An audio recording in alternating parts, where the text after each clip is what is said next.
Welcome. In this video I'm going to introduce toroidal devices and start by explaining why toroidal devices like tokamaks and stellarators are the main research direction for fusion devices. I'll then look at what happens in these devices, so first in terms of particle orbits, and then how this appears in MHD. As usual in plasma physics there are at least two different ways of looking at things. So if you consider the particle orbits, you have one picture and you get an answer. And you can consider the plasma as a fluid, and you have a slightly different way of thinking about it, but you end up with essentially the same answer, but slightly different perspectives. So, first of all, why toroidal? Well, this is partly historical, that there's many different configurations I've tried. So far in this lecture series, we looked at a few linear machines, so theta pinches and z pinches, and these are all essentially in a configuration where you have a straight line. So in a theta pinch, for example, you have a magnetic field like this, which is using the z direction, and then we're confining a plasma. So the plasma is in some kind of a column like this, a plasma column. And we saw that this could confine the plasma due to the diamagnetic current which forms around the outside.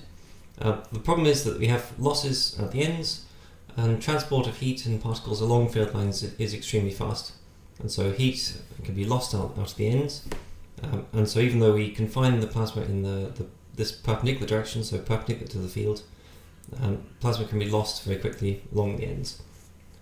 There were historically other devices also used, so one, for example, is a magnetic mirror, which is where we have essentially a series of coils. So we have coils at each end with a high magnetic field, and then we have a relatively weak magnetic field in the middle.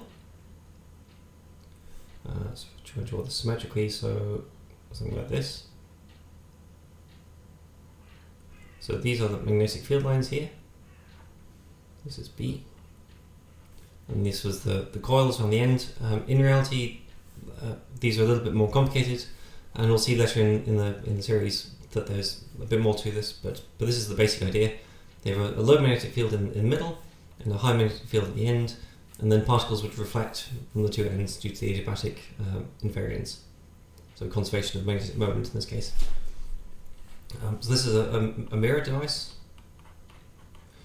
This was a theta pinch.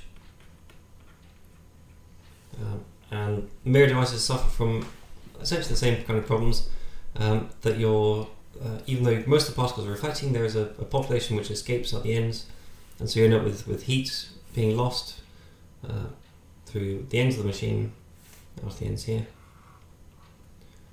And typically that is large enough to prevent this being reaching fusion conditions, that you'd need an impractically large machine in order to make this work for fusion. There are other devices also used, so exploiting a similar kind of picture as the mirror, where if you start in a minimum of B, you can end up reflecting particles from regions of high B.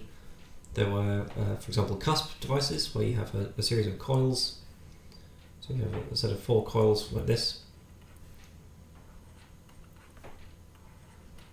You can produce, so each coil current in the same direction, you produce magnetic field lines going kind of like this, around in circles. And in the middle you can produce a region of low magnetic field. And again, the idea is to trap particles in here and heat them to high temperatures. Unfortunately, there's always a way out. So in these configurations, there's always magnetic field lines which essentially pass straight through the middle here. And so there's always some way out for the particles to go and the heat to escape. And so you can get very good, you can make very large magnetic fields, so make very high mirror ratios, it's called, and trap a lot of the heat, but in practical terms it's very difficult to make this work. So these are called cusp devices. So there's a whole zoo of different things people have tried. The most robust way found so far of preventing these end losses, so this way you have losses out the ends. So the most robust way of getting rid of them is simply to wrap the ends of the machine onto themselves.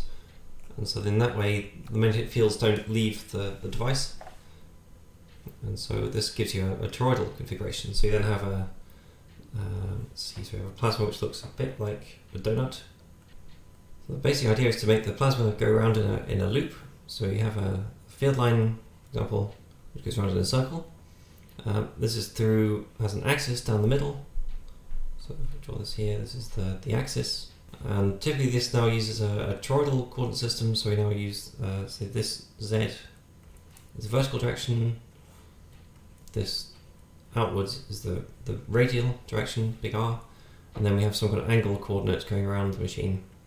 So this is usually called phi, or the toroidal angle. So this is, okay, so you have a machine where it's symmetric in this angle, in the toroidal angle, and the plasma is essentially joined into a circle. And so in principle the losses along the field lines no longer occur. And so in this kind of configuration we're essentially fighting against the perpendicular transport. So heat and particles can still move across the field lines and leave the machine, but we no longer have to worry so much about the parallel transport along the field lines. And this is the basic idea of the toroidal devices like tokamaks and stellarators. First thing we need to do is work out how this is actually produced. So if you want to make a magnetic field like this, we need a series of coils.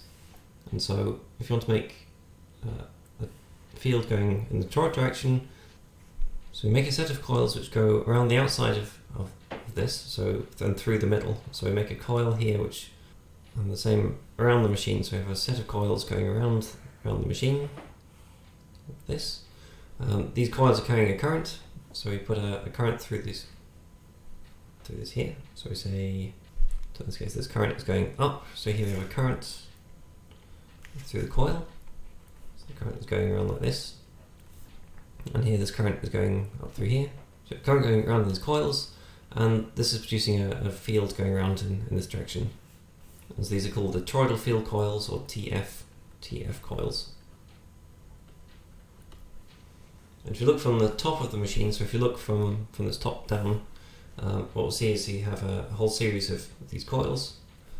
So coils like this around in a circle, and you have a magnetic field which is going around in a loop. So you have circular magnetic field lines here going around around this machine.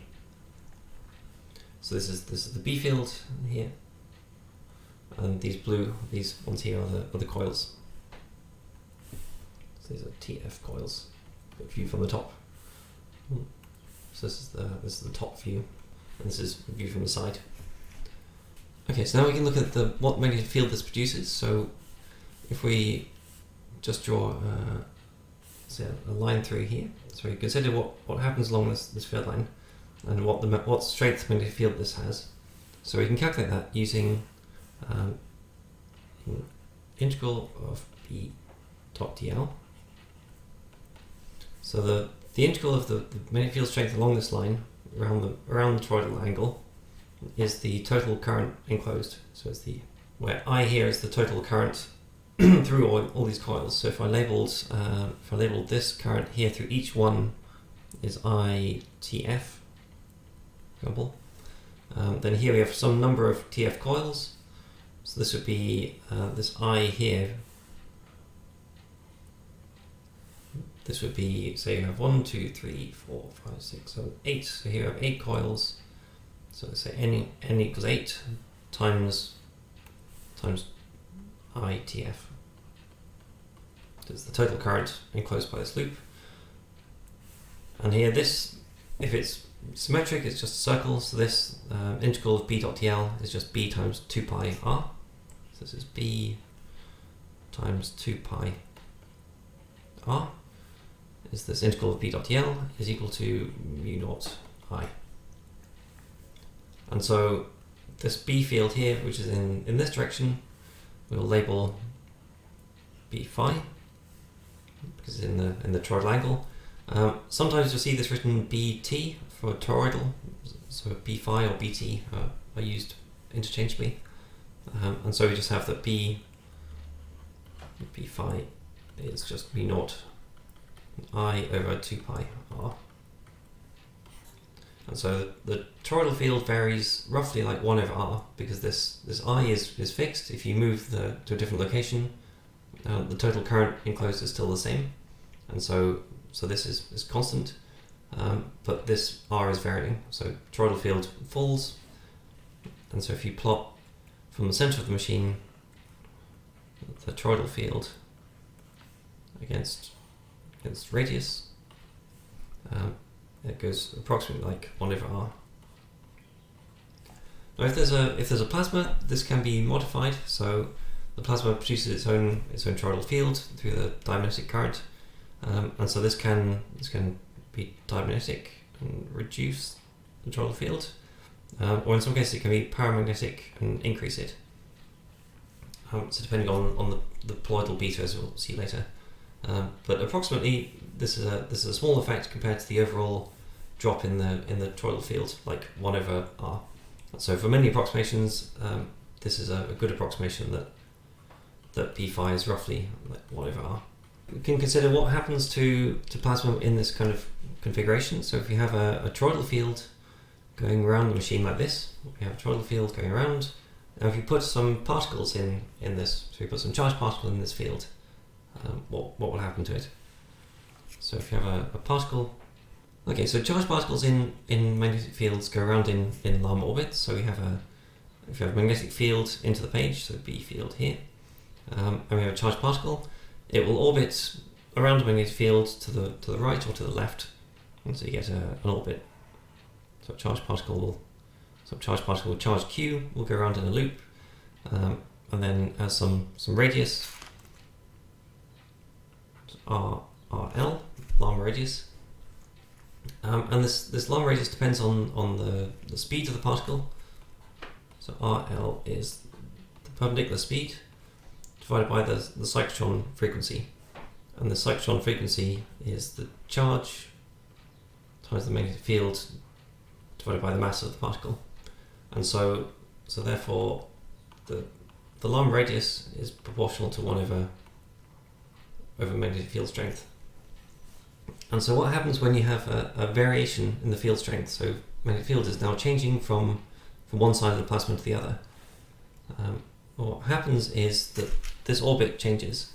So if you have a gradient of magnetic field, so if you have a high magnetic field on one side, and we have a low field on the other side, so that grad B is this way, then what happens is, if we consider a particle, say, going in the same direction, so it's still going clockwise around here, as the particle moves into a lower field, the orbit becomes larger, and then as it moves into a higher field, the orbit gets smaller, and as it gets into a larger field, lower field again, the orbit gets larger, and then smaller and larger and smaller.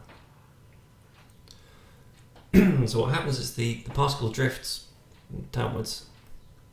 So there's a so-called grad B drift, and it depends on the charge, and it depends on the gradient of the magnetic field. So it ends up being in the direction which is B crossed grad B, depending on the charge. So for example, ions would go one way, so say downwards, and electrons would go the other way. And so you'd have, essentially, so this was ions, for example, and then you might have electrons going the other way.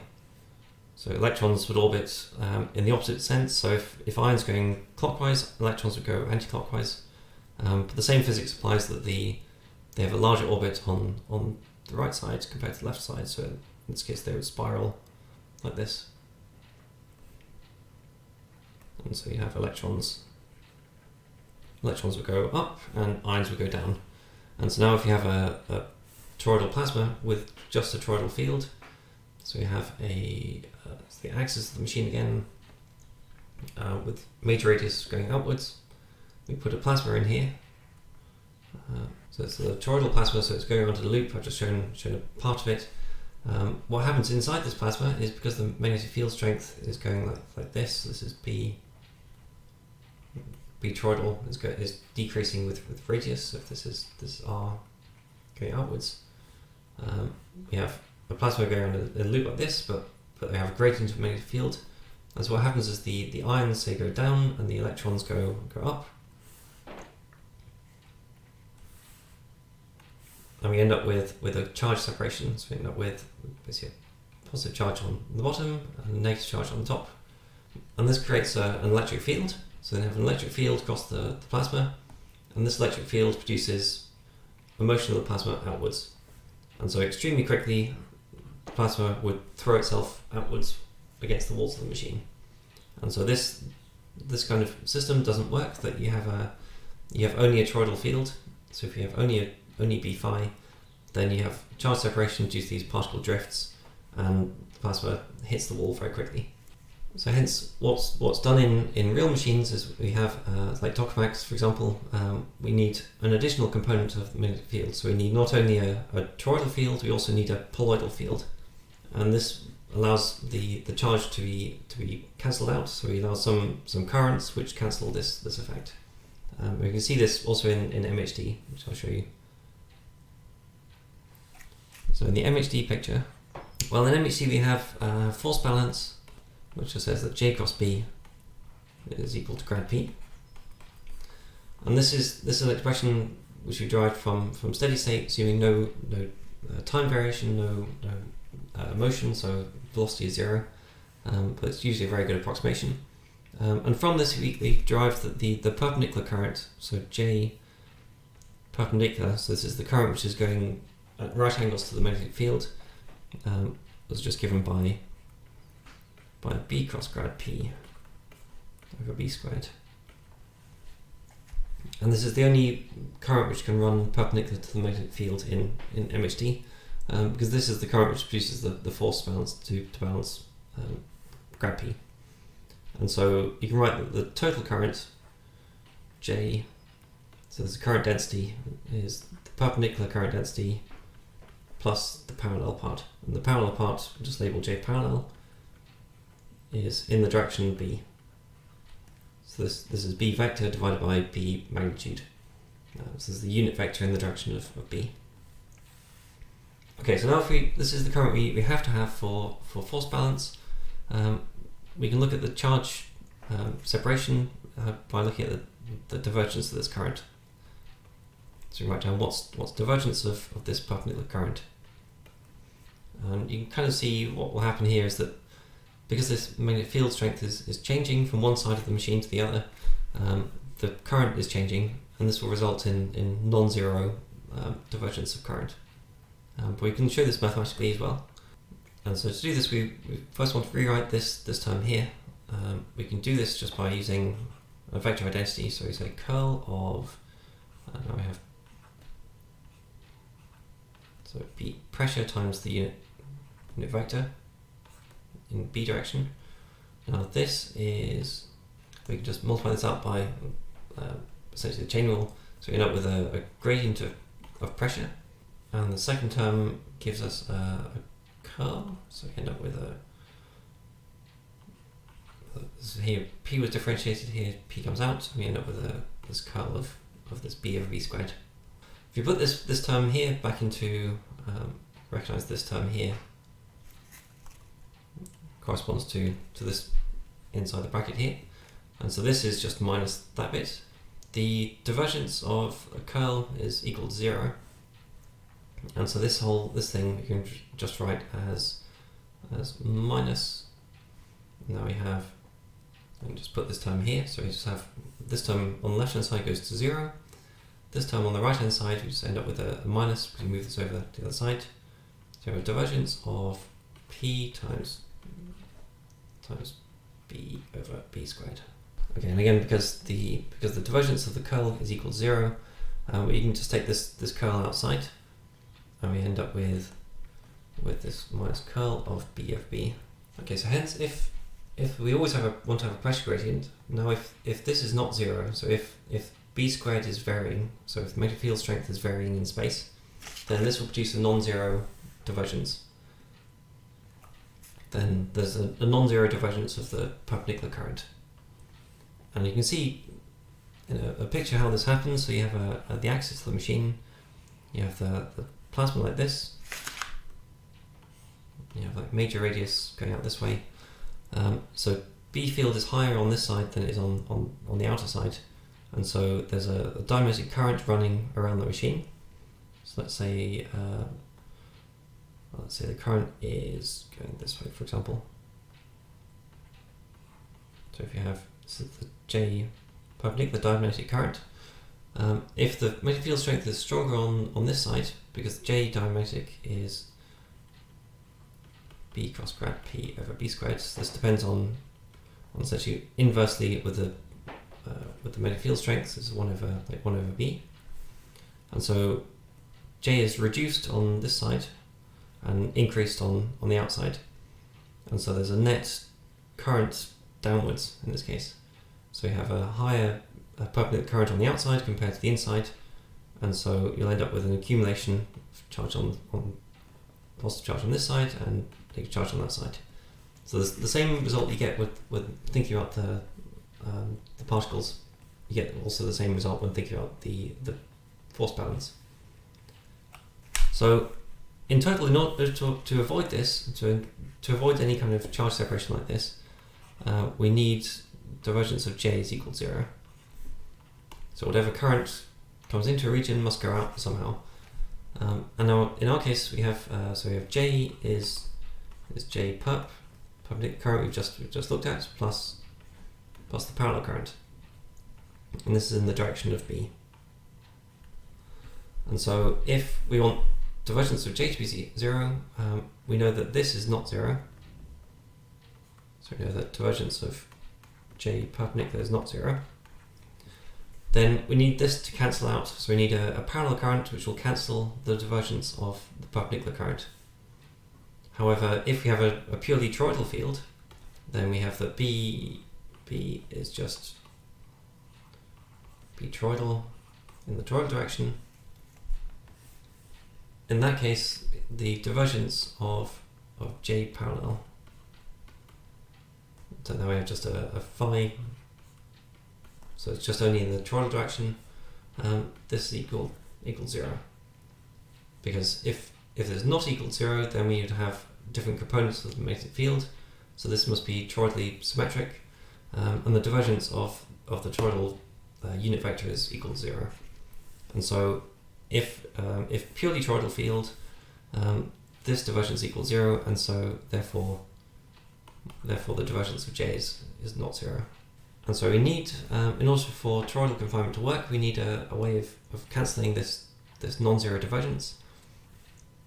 And so we need a poloidal magnetic field, because then we can have a parallel current which has a divergence, and that divergence cancels out the divergence of this perpendicular current. And so, for example, in a tokamak, how this is done is you have the axis of the machine, of the plasma. We have the toroidal field running through the plasma, so it's B toroidal. We then also run a current through the plasma, so we have a current going usually the same direction as here. So we have a current IP. So IP is this plasma current, and this produces another component of the magnetic field. So this produces a magnetic field which is going around in this poloidal direction. So a B, let's call B theta or BP, poloidal field produced by this plasma current going around through it.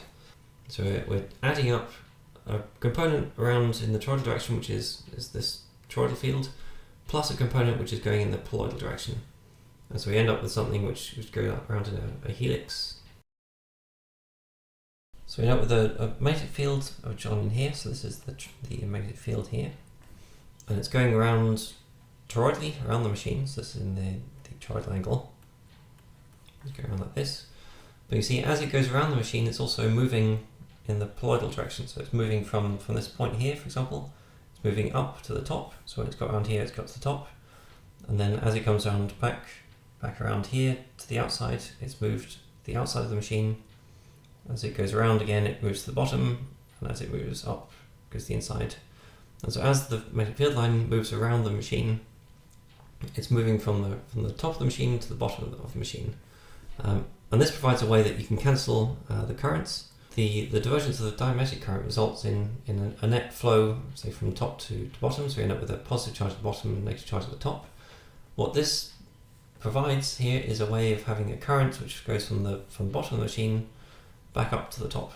So we have a parallel current which flows along the field. So there's J parallel, which goes along the field, and then J perpendicular has a net motion downwards, but the divergence of, so we end up with a divergence of the J parallel field, J parallel current, is minus divergence of the J perpendicular current.